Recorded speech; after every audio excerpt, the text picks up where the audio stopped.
Which one of the following considerations you must take into account before prescribing phenytoin to her? So there are 5 choices. Dr. Jayanti, is there somebody? Yes, sir. So students, you have the ability to unmute yourselves. So kindly take turns to unmute yourselves to answer this question. Anyone from the MA1 group, please?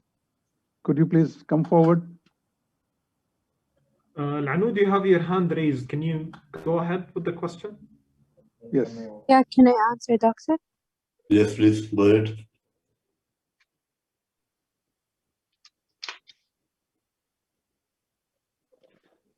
Lanu, go ahead.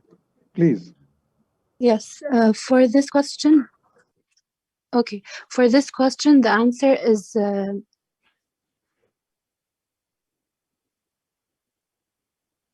Yes. What is your answer? contraceptive method. This is a tricky question, basically, a little difficult.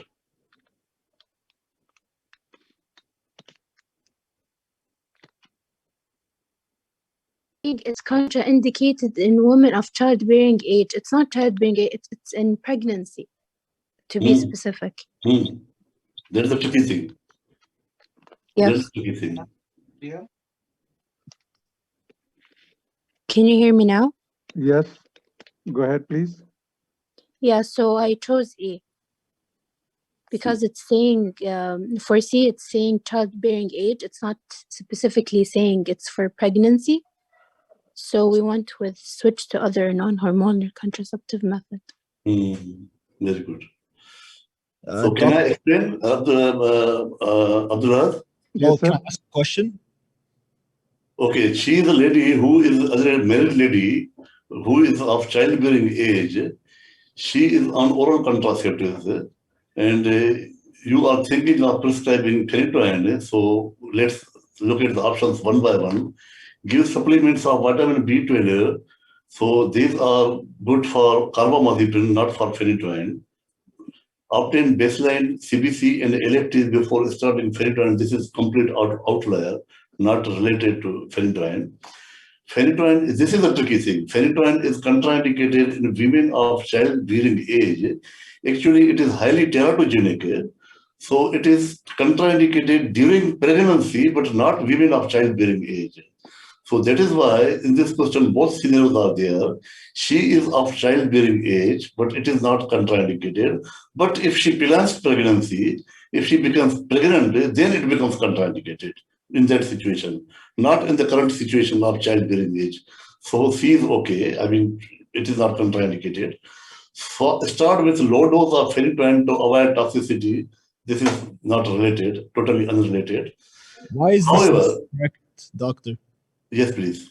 Because in your lecture you said that the phenytoin, it follows the zero order kinetic. So if the drug accumulates, it could be easily toxic.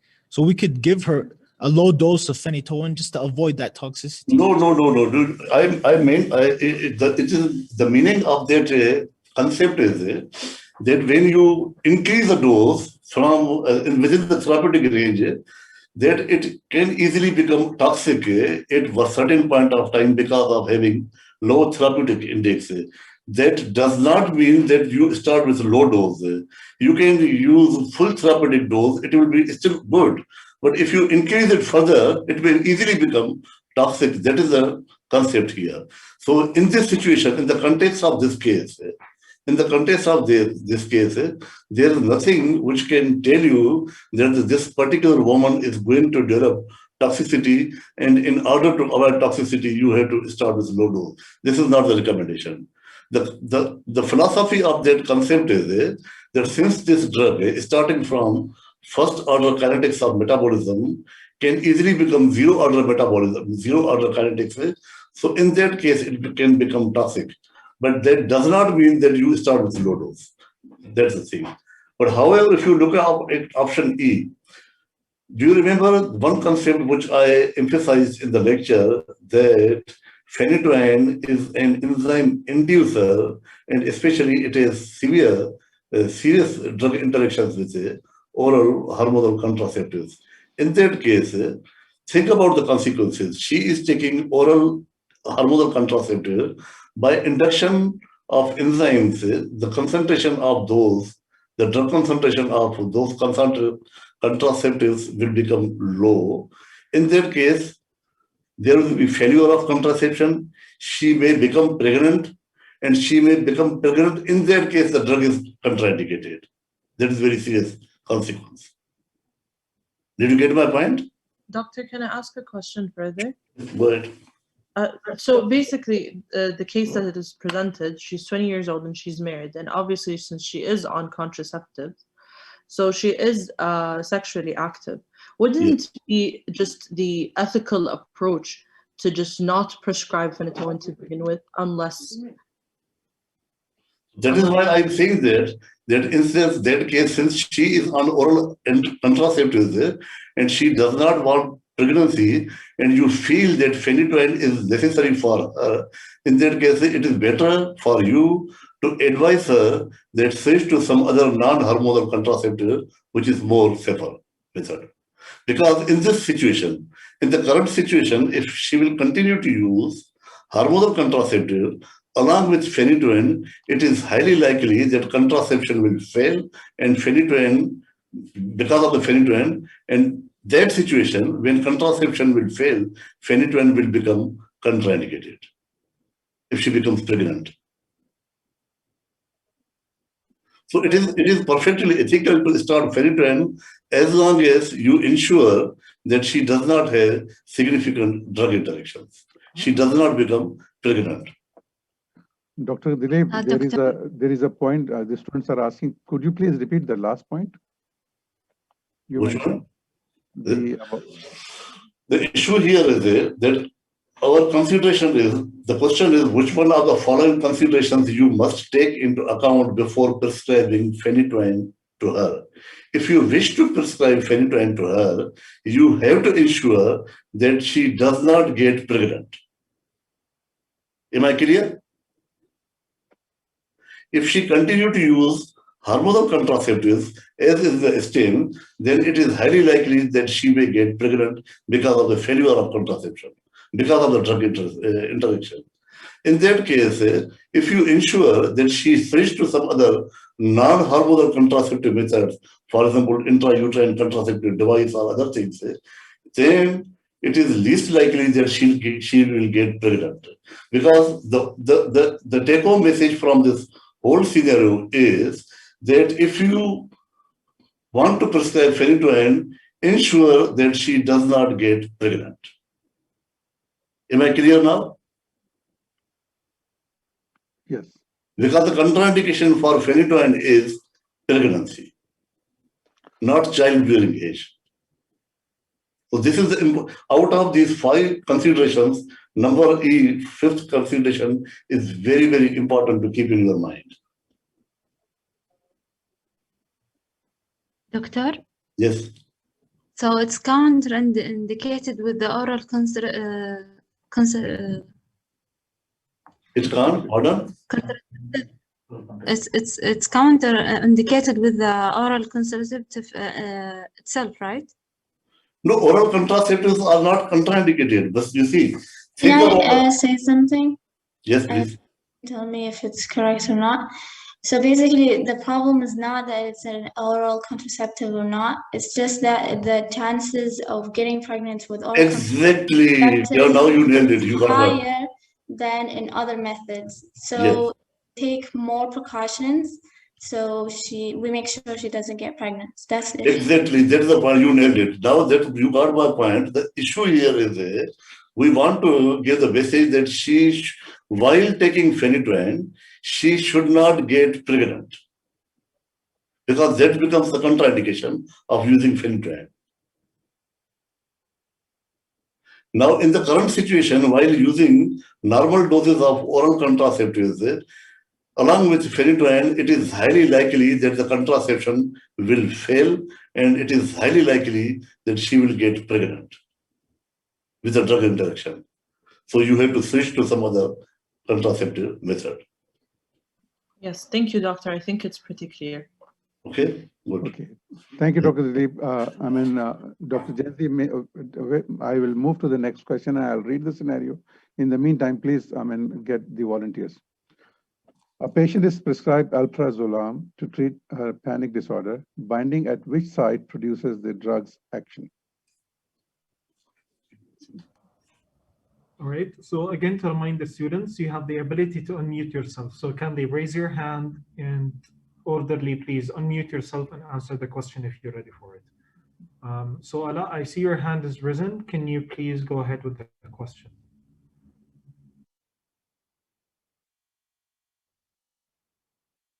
Yes, Ala. Yes, I chose the number D. Okay, just explain why. Dr. Hattouf, is Dr. Hattouf here?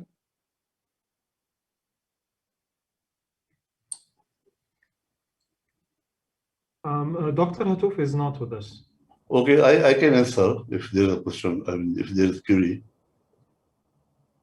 Yes, please explain yourself. Yeah, because it's increased the affinity for the GABA receptor.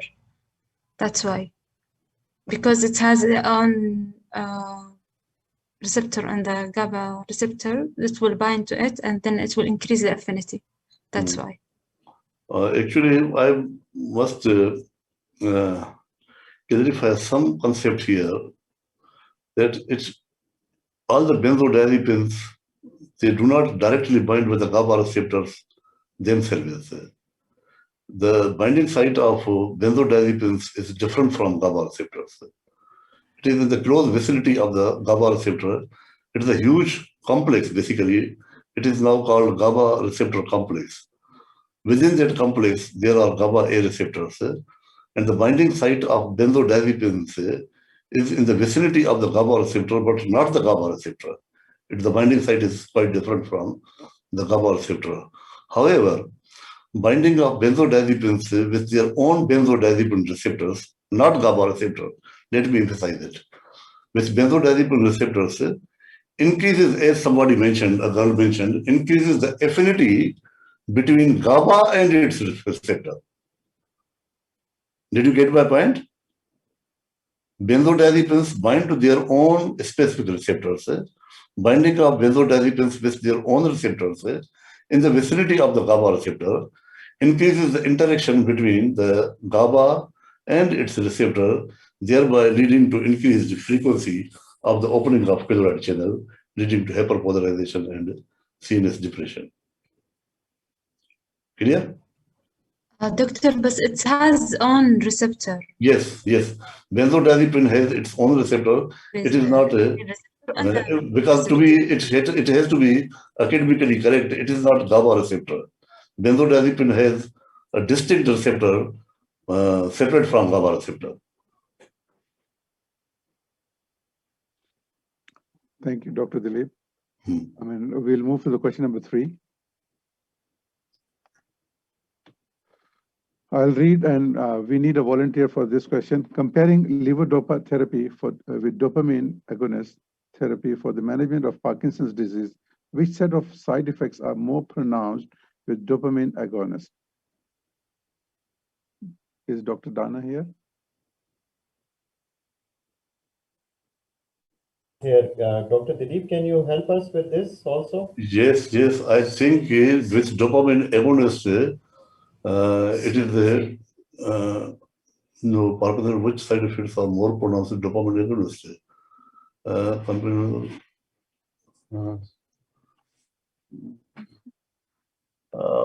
Honestly, I feel, to me, the answer A is also right compared with the levodopa therapy. Not A is not right. First level not right. C is okay. Tachyarrhythmias can also be right. D is also right. Why not? One of the students is saying, why can't E be? One of the students is saying, Sarah, why can't it be E? I can't help in this question, honestly.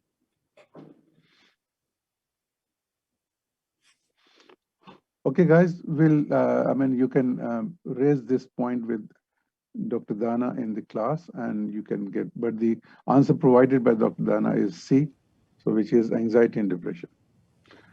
Dr. Ahmed, can we move to the next question? Yes, yes. Thank you, Dr. Dilip.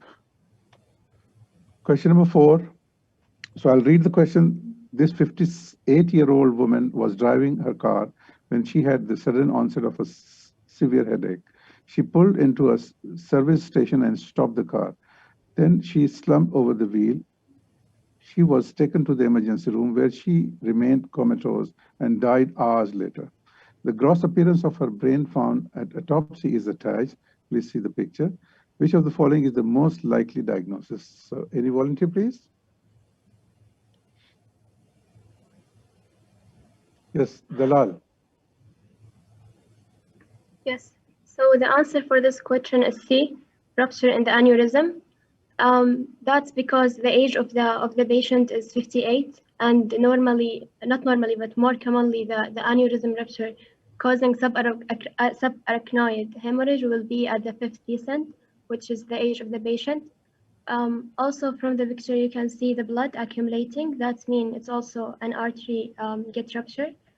In addition to that, she has a sudden headache, severe headache, which is also one of the criteria of the subarachnoid hemorrhage.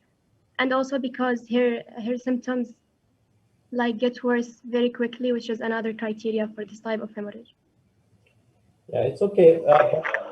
You have Dr. Imad with us? Dr. Imad? Do we have Dr. Imad with us? Dr. Jayanti, is Dr. Imad with us? No, sir, he's not here. Okay, anyways, what you can see is that this is a classical subarachnoid hemorrhage, and you can also see that it is in the area of the circle of Willis, where berry aneurysms are there. You can get into AV malformations, but AV malformations, are not usually in the area of the circle of Willis. So the hemorrhage, the location of the hemorrhage which you are seeing is in the circle of Willis, where the berry aneurysms are common. And it is, a classical case of the subarachnoid hemorrhage, as you can see with the symptoms. So the only answer which is, possible here is C. Thank you, Dr. Ahmed. We'll move to the question number 5.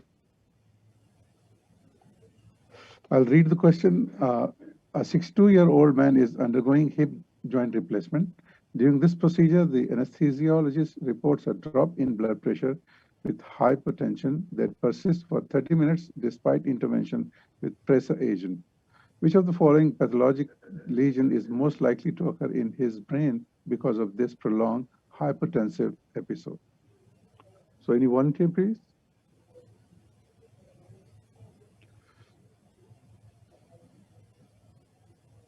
Yes, guys, any volunteer? Dr. Jayanti, can we take somebody from group? Can I answer, please? Please go ahead. Please go ahead. Yeah, so this guy is suffering from a case of global cerebral ischemia. And the areas affected in global cerebral ischemia would be watershed areas. So it can only be C, basically. Also, it would cause pseudolaminar necrosis and necrosis of highly vulnerable regions, but those are not options here. So C. So what are the watershed areas in the brain? They're supplied by the terminal regions of each artery. So anterior cerebral and middle cerebral, there would be the linear parasagittal, and the terminal region supplied by the posterior cerebral would be the occipital lobe. Okay. That's okay. We can move to the next question. Next question. So we'll move to the next question, question number 6. I'll read the question. A 53-year-old patient presents with visual hallucinations, fluctuating cognitive function. On physical examination, you notice that the patient has difficulty with starting movements, as well as rigidity on passive movements. At rest, he has a tremor. Histological findings include intracellular eosinophilic inclusions. Which of the following would be the most likely diagnosis? Yes, any volunteer, please? Or should we call the name of the groups? Anybody from FA1? Group FA1, please.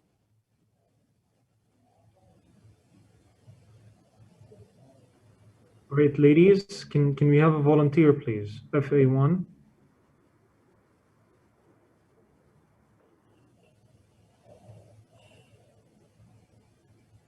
Or anyone.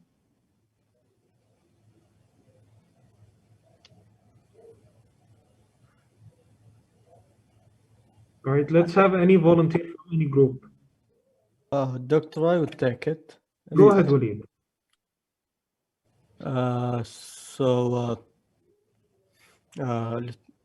بتفيدك fluctuation. Since he's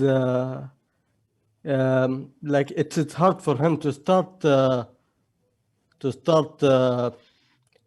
movement. I would think it's Parkinson's disease. So yeah, my answer would be A, Parkinson's disease. Yeah, but do you have in Parkinson's disease, you know, it's presenting with visual hallucination and memory problems. Do you think that Parkinson's disease presents with visual hallucinations and you know, memory problems? I know because in Parkinson's disease we have accumulation of Lewy body inclusions inside the cells, which causes atrophy. So, yeah. No, but I'm not asking this. What I'm saying is that does the Parkinson's disease presents early on with visual hallucinations and you know, cognitive defects like memory problems? No, I don't think so. Early on. So that's the major thing which you need to differentiate. Usually, Parkinson's disease is going to present with a motor problem, you know, like tremors and rigidity or difficulty in starting a movement. This is how the Parkinson's disease initially present, and later on it would result in more of behavior problems like depression. But visual hallucinations and problems in memory, this is not the way the Parkinson's disease start to present. Doctor, can I answer? Yeah, go ahead. Okay, so as you said, so it couldn't be Parkinson's, and also the signs also don't show that it could be Huntington as well. And Alzheimer would not necessarily at first be related to problems with movement and rigidity. So that leaves us with two options, either frontotemporal dementia or Lewy body dementia. Both of them have intracellular eosinophilic inclusions. So I think the differentiating point or the key point that makes us choose frontotemporal dementia, that makes us not choose frontotemporal dementia, but choose Lewy body dementia, is the visual hallucinations and the fluctuating cognitive functions. That's how What type of inclusions are there in the frontotemporal dementia? I don't remember it right now specifically, but what I do know from our PBL case is that Lewy body inclusions occur. I think they're called, it's something with a P, PK, Pike. I can't remember, honestly. I think it's Pick's disease, if you remember. I think so. I'm not quite. But these my memory's not that great. Intracellular eosinophilic inclusions are mainly Lewy bodies. So, and they are also seen in Parkinson's disease also. The only issue is here that it is starting with visual hallucination and problems in memory. That's why it is Lewy body dementia rather than Parkinson's disease. Oh, doctor, sorry. If let's say the patient presented to you with chronic, like she had this condition for a long time, that she would also have memory loss. Yeah, so usually, you know, if they present early on with, you know, motor problems like rigidity, and then, so there is Parkinson's disease with dementia, and then there is Lewy body dementia, which is initially starting with visual hallucination, problems in memory, and then getting into more of, you know, motor problems. So you need to differentiate which things are going to start first. So there is Parkinson's disease with dementia, and then there is Lewy body dementia, which are separate entities. But I think Dr. Uban would be much better off in answering this question than these concepts. So you need to clarify, but you need to find out all the different types of dementia and how they present. Lewy body dementia, Alzheimer's disease, frontotemporal dementia, there is vascular dementia. So you need to look at all of these different types of dementia and see how they present. We'll move to the next question. Can I ask, sorry, before we go? Sure, go ahead. If the answer was Parkinson dementia instead of disease, No, then the answer is Lewy body dementia. Because the problem started with visual hallucination and fluctuating cognitive function.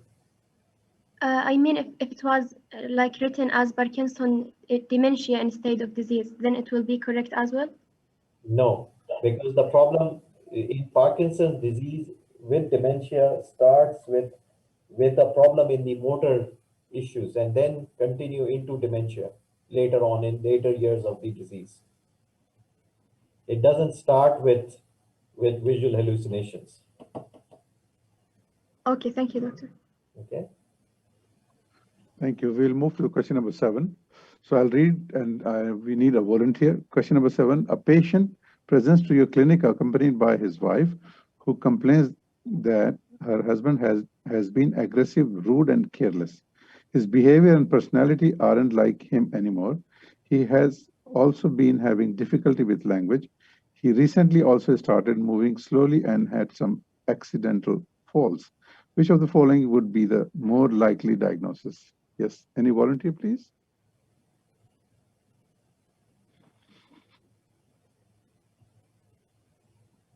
Yes. Salama, go ahead. Yeah. It would be frontotemporal. Mainly, I chose it because he had personality change as well as some motor dysfunction coming at the same time. So it's not one or the other, or like not one came before the other. They came at the same time. So that would made me choose frontotemporal dementia. It looks like a classical case of frontotemporal dementia. It's not a, yeah. You know, there's nothing else which it fits in. Mm-hmm. So we'll move to the next question. Question number 8. So I'll read, and we need a volunteer. A 40-year-old. Dr. Kavi with us? Is Dr. Al-Kavi with us? Dr. Janti? No, sir, I don't see him. Because this is a question which he gave. Anyways. Is Dr. Ali with us? Yeah, Dr. Ali is there, I think. Yes, I'm here.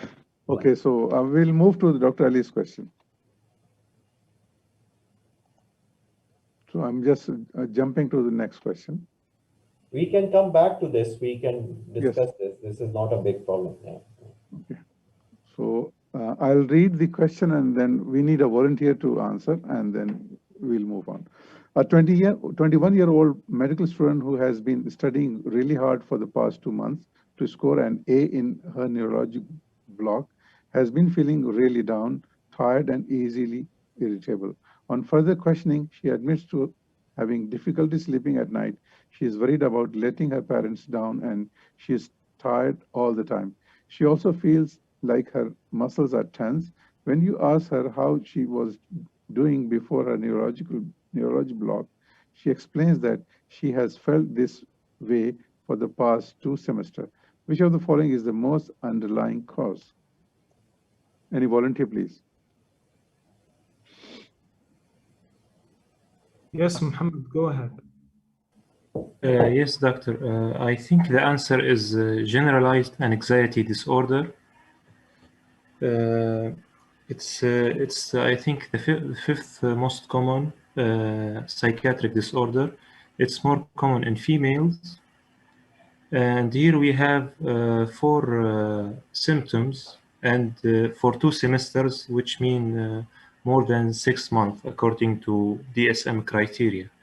The symptoms are irritability, inability to concentrate, and sleep disturbance, I think, and muscle tension. So that's my explanation.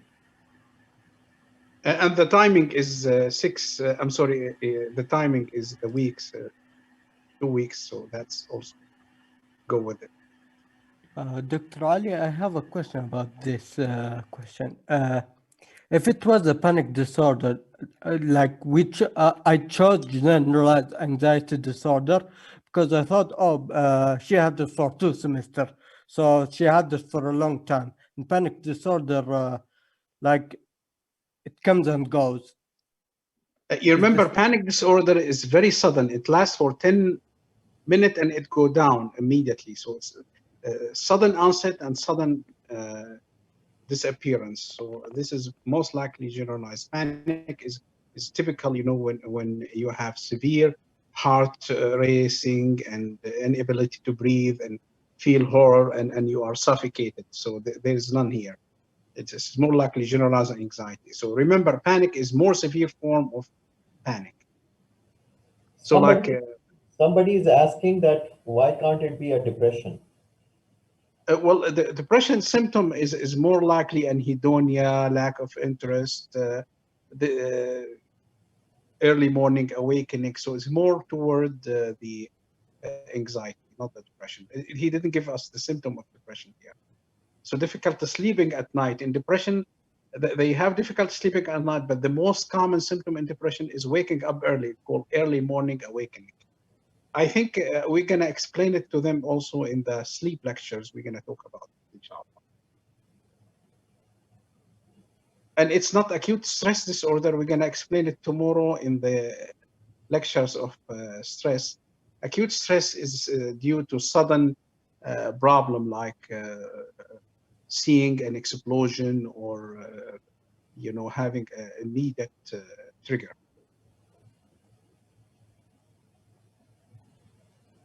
Can we move to the next question?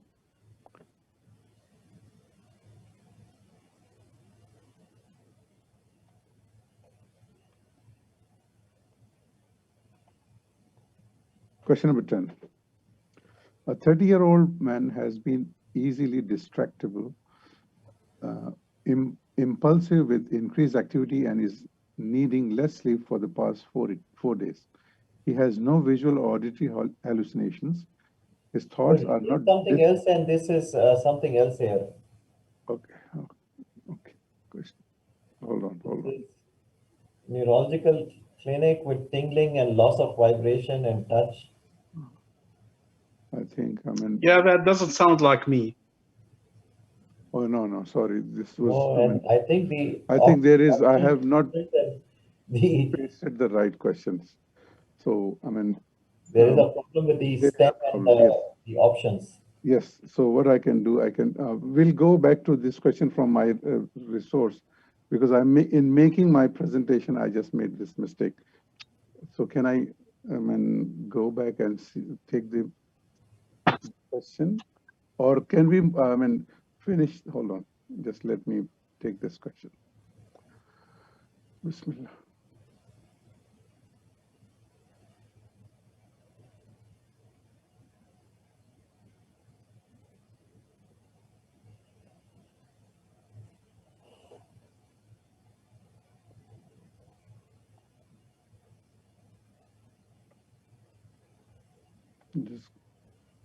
Yes, this is the question. Question number 3. See the new share. You need to do a new share. Yes, yes. I'll stop share and then I'll do the share screen and then I'll move to question number 10 here.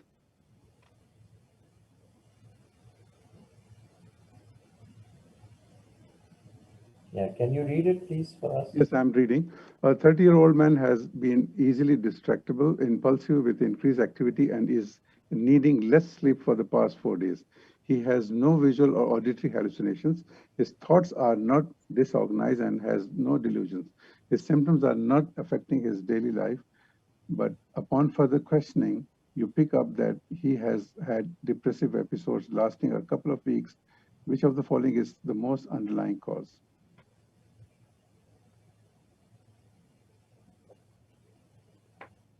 Yes, any volunteer, please? Salama, you have your hand raised. Can you go ahead? Salama. That was by mistake, doctor. I'm sorry. Okay. All right. Do we have any other volunteer? Yes, Yes. Shweta is here. Shweta, please. Yes, so my answer was D, because he has episode of depression and as well as mild mania.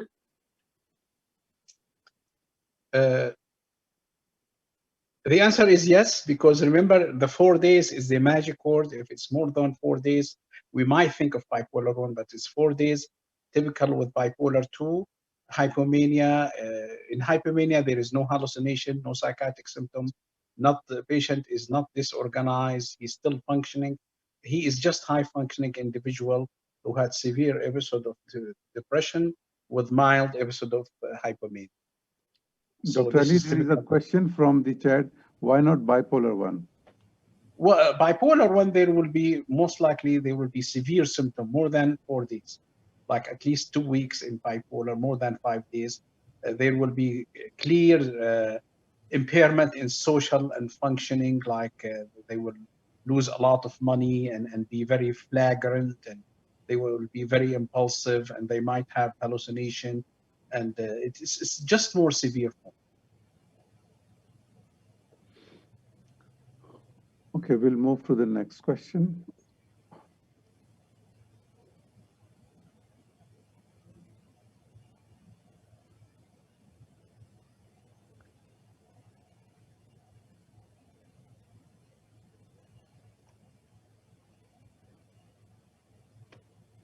So question number 11.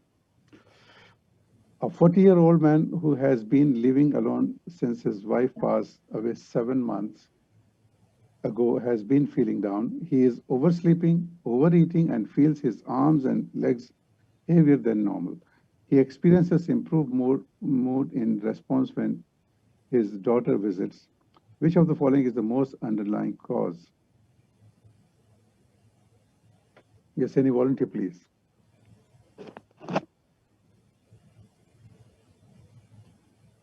Doctor, may I answer it? If that is okay. Okay, please go ahead. So I chose depression with a typical feature. Okay. Why? Because I excluded, okay, he did not change his environment, so it can't be adjustment disorder. A major depressive episode. From the case, we can know that what is called, he's having the depression all the time. However, this depression sort of alleviates when his daughter visits. So I excluded B, general anxiety disorder, because he has a depression from the case, and this dysthymia I don't really know, so I excluded it. I think your answer is right.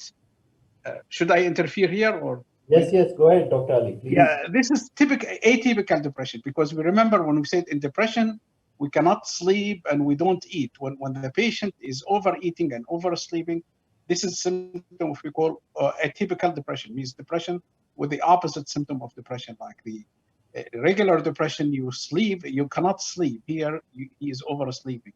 You overeat. So this is most likely atypical depression. It's not adjustment disorder, because adjustment, the timing is 2 weeks. So if it's more than 2 weeks, it's more likely not adjustment. And dysthymia usually is a chronic depression, very mild chronic depression that lasts for 2 years. So the timing also does not go with dysthymia. So atypical depression is the right answer.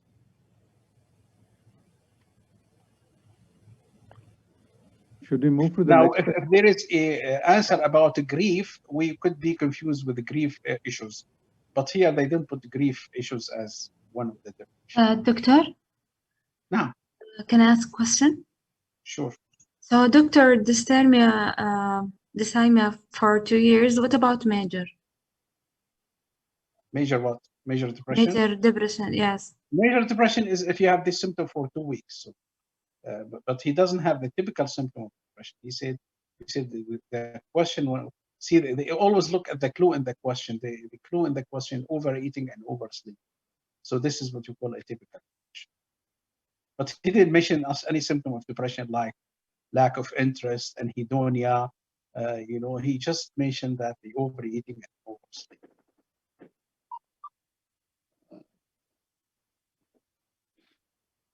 Should we move to the next question?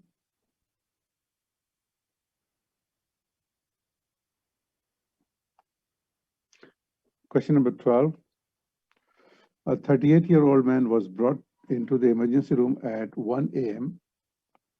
by a police officer for screaming nonsense in his neighborhood.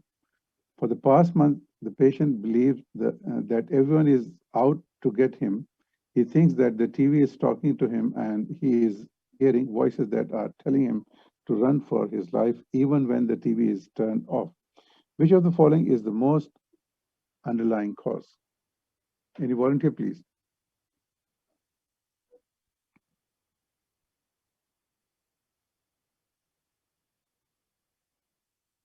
Okay, doctor, I would like to answer if that is okay. Zainab, please give chance to Zainab. Zainab, Yes, doctor. please go ahead. So the symptoms are all for schizophrenia, but because it's only 1 month, I guess it was 1 month. It was like less than 6, yeah, for the past month. So less than 6 months. So it's not schizophrenia, it's schizophreniform disorder.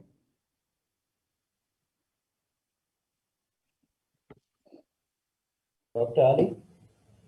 Well, I agree with you. It's the timing here is the question.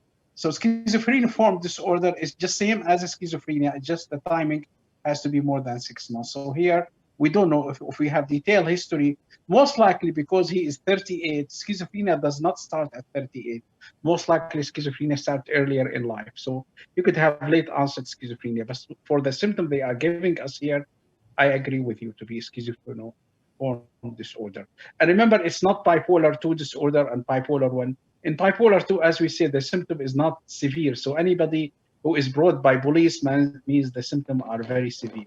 Remember, bipolar 2 is just people who are very, very active and very hyper, but not to the point where they have psychotic symptoms. So any psychotic symptom, we move out of bipolar 2. Now, it could be bipolar 1, but they didn't give us any a clue about symptom of mania. So here we exclude both bipolar. And so we are in between a schizophreniform and schizophrenia.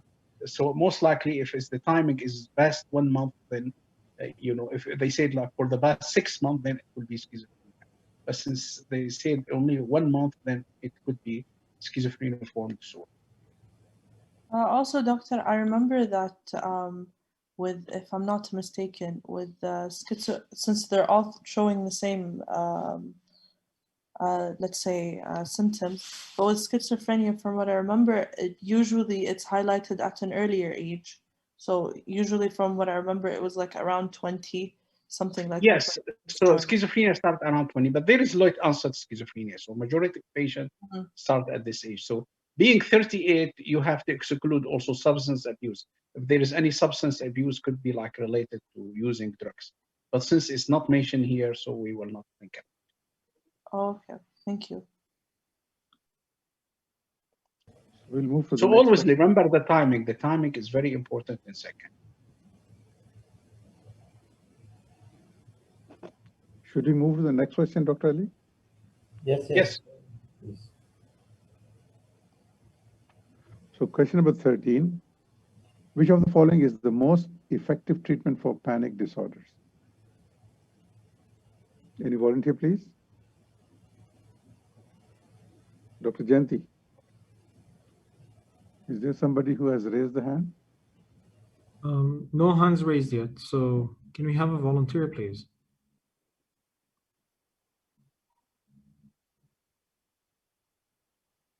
Anyone from FA5 group? Okay, Salama. Yes, doctor. From what I remember, benzodiazepine was an effective way to treat panic disorders, but it also is cognitive behavioral therapy. So combining the two of them would actually make the best option. That's the first line option, and then you'd go for more and second line and third line drugs. So you are right. Always when we see in any anxiety or depression or panic, always the best, if we have the combination of psychotherapy and medication, is the best option of treatment. So one alone is less effective than both. And usually benzodiazepine very effective for panic, but we try to use SSRIs with benzodiazepine. Benzodiazepine alone can be very addictive. So that's why we'll take away the benzodiazepine alone. Tricyclic antidepressant is good, but nobody uses them anymore because of the toxicity in them. And we say it's, so E will be the best option. Always therapy, psychotherapy, and pharmacotherapy is the best option. All right. Thank you, doctor. Thank you, Dr. Ali. Can we move to the next question? Question number 14. A 60-year-old man, heavy drinker, has steadily worsened over the past several months. He noticed that he now needed a stand with his feet far apart in order to maintain his balance, and that he waddled when he walked. He has pass pointing and dysdiadokinesia on neurological examination. Which of the following nuclei is involved in this case?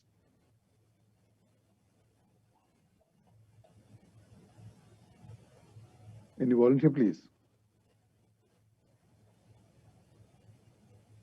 Yes, Muhammad. Yes, doctor. I think it's dentate nucleus. Yes, Mohammed, but why dentate nucleus? Why not vestibular nuclei? Because dentate nucleus, it's representing the cerebral, the cerebrocerebellar connection. Yeah, the fibers from dentate nucleus goes to the cerebrum. Mhm. Exactly. So this is mainly a cerebellar problem, and you can also see that there are specific cerebellar signs like pass pointing and dysdiadochokinesia, and that's the reason why if you see the rest of the nuclei here, caudate, lentiform, nucleus vestigi is something which you might be interested in, but because there are specific cerebellar signs here, this goes more close to the dentate nucleus. Okay. Dr. Yaqeen, I have a question. Sure, go ahead. Shouldn't be the fastigious because the dentate nucleus, like from what I learned, is the dentate nucleus is more concerned with skilled movement, such as speech and language. However, fastigious is with balance, and we can understand from the case that he has a problem in his balance. Yeah, but when you see pass pointing and dysdiadochokinesia, which are very skilled movements, dysdiadochokinesia is, you have problem when you do the repeated movements. So it's not only the balance, it's also basically, these issues which are related to skilled movements. You see? Can you see pass pointing, which is basically dysmetria, and then you have dysdiadochokinesia. That's why this is a anterior cerebellar syndrome with problems of, which you are seeing in the, pass pointing and dysdiadokinesia. Nucleus vestigi is only related to vestibular problem. There is no nystagmus here. Okay, thank you, doctor. Okay. Okay. Last question. A 70-year-old man developed stoop posture, Mars facies, shuffling gait, and pale rolling tremor in the right hand. Increased tonic discharge from which one of the following structures is the cause of these symptoms? Yes, any volunteer, please?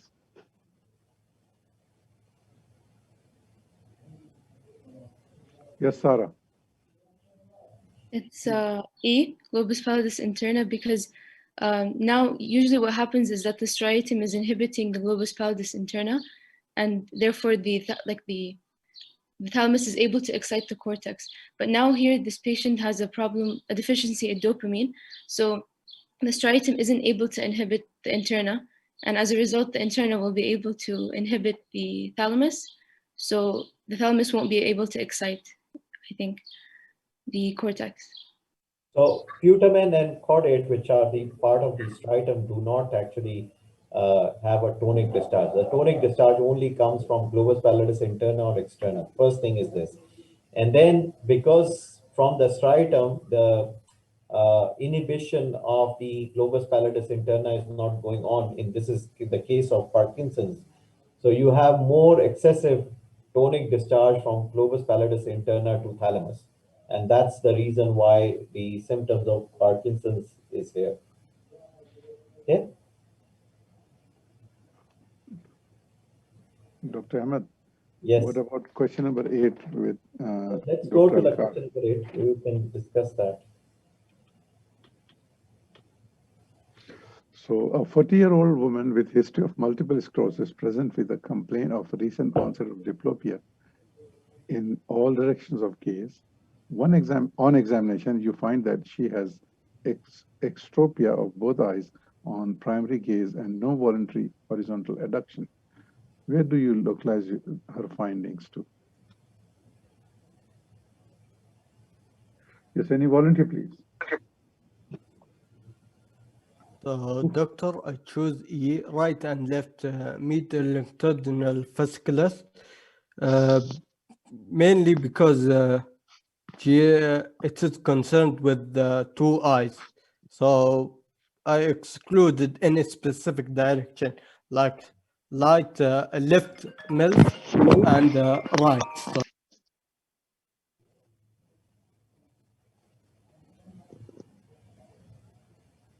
Hello?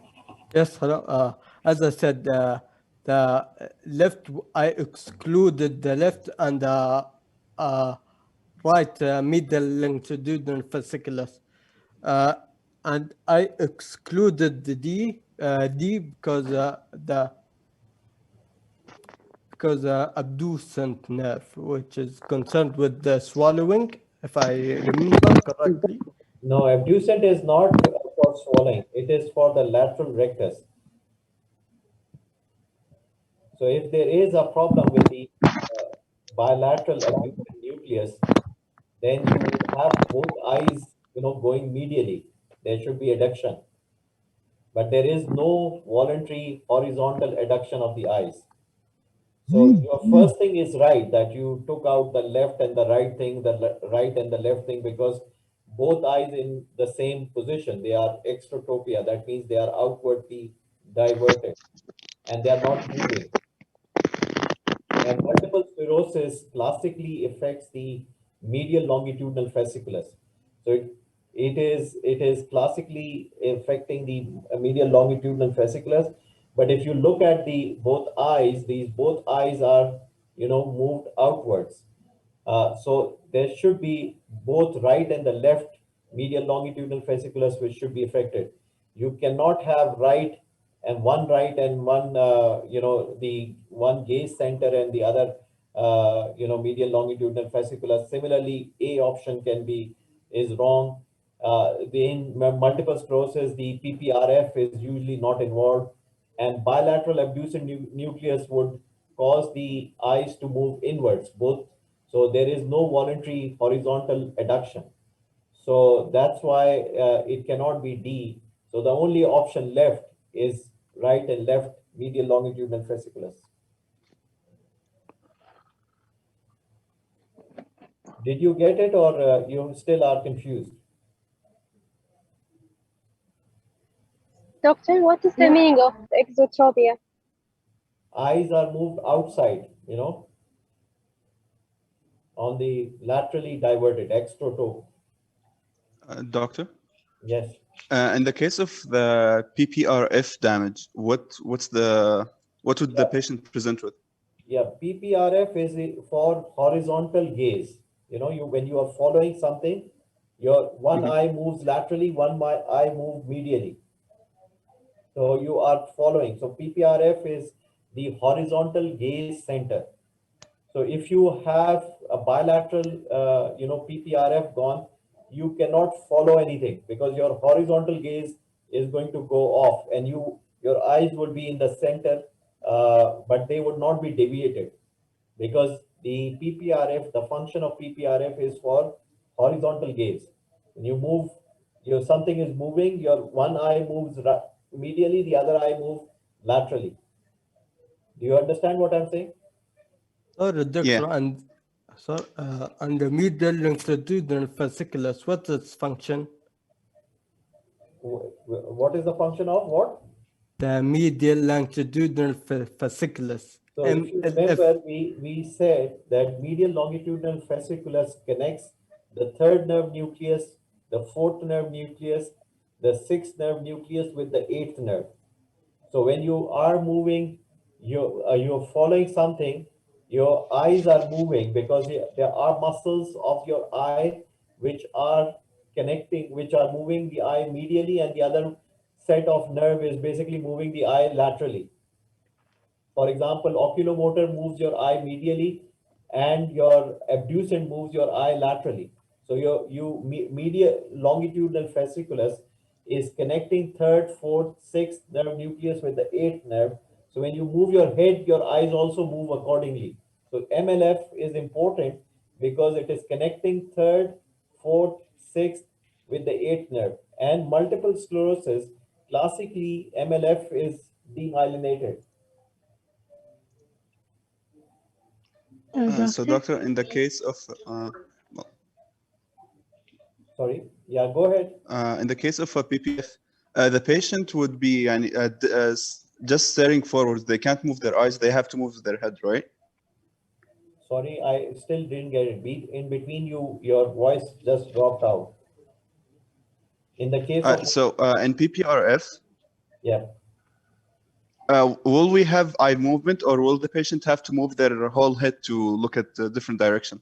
So if bilaterally PPRF goes off, then you are unable to move your eyes with the target horizontally because your horizontal gaze center is gone. So you probably would have to move your head. So even voluntarily, you can't move your eyes right and left. Yeah.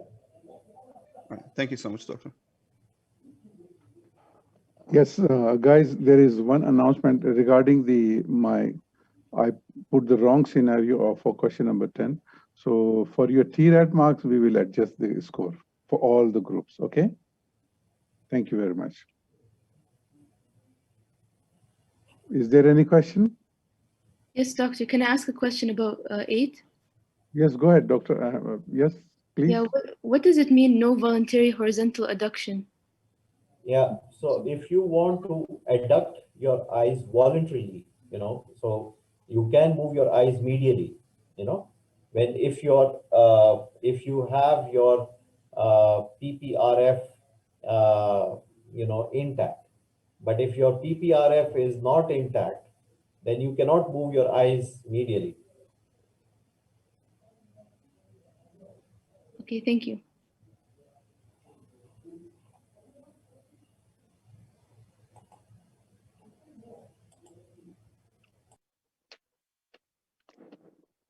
That's all.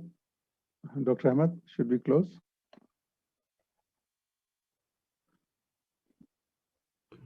I believe Dr. Ahmed left. Okay, thank you very much, guys. And I would like to thank all the TAs also who help us in this in the breakout room. And thank you very much for your continuous support, Dr. Jayanti and Dr. Saad. Thank you. It's my pleasure. So have a good day, everyone. Goodbye. Dr. Jayanti, for tomorrow, we need to please update the list. Sure, no problem. I'll take care of Thank it you. tonight. Thank you. Thank Thank you.